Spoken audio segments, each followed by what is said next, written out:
আজকে আমি আপনাদেরকে দেখাবো কিভাবে ভিপিএন ব্যবহার করতে হয়। ভিপিএন ফ্রি পাওয়া যায়, আবার পেইড ভার্সনও পাওয়া যায়। ফ্রি ভার্সনগুলোতে অনেকে বলে ডাটা কম্প্রোমাইজ হওয়ার একটা রিস্ক থাকে, কিন্তু পেইড ভিপিএনে একটু সিকিউরিটি বেশি, প্লাস নেট স্পিড বেশি পাওয়া যায়। তো এখানে আপনারা গুগল প্লে স্টোরে যে 1.1.1.1 এরকম ভিপিএন লিখে সার্চ দিলে আপনারা দেখবেন একটা ভিপিএন আসবে। এটা ফ্রি ভিপিএন। এই এই যে এটা দেখতে পাচ্ছেন, ক্লাউডফ্লেয়ার ইনকর্পোরেট, এটা আমার ইনস্টল করেছি। তো আমি ওপেন করছি, আপনারা ইনস্টল করে নেবেন।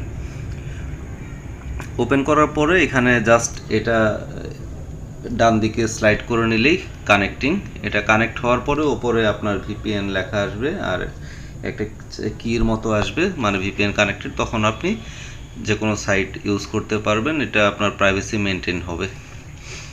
তো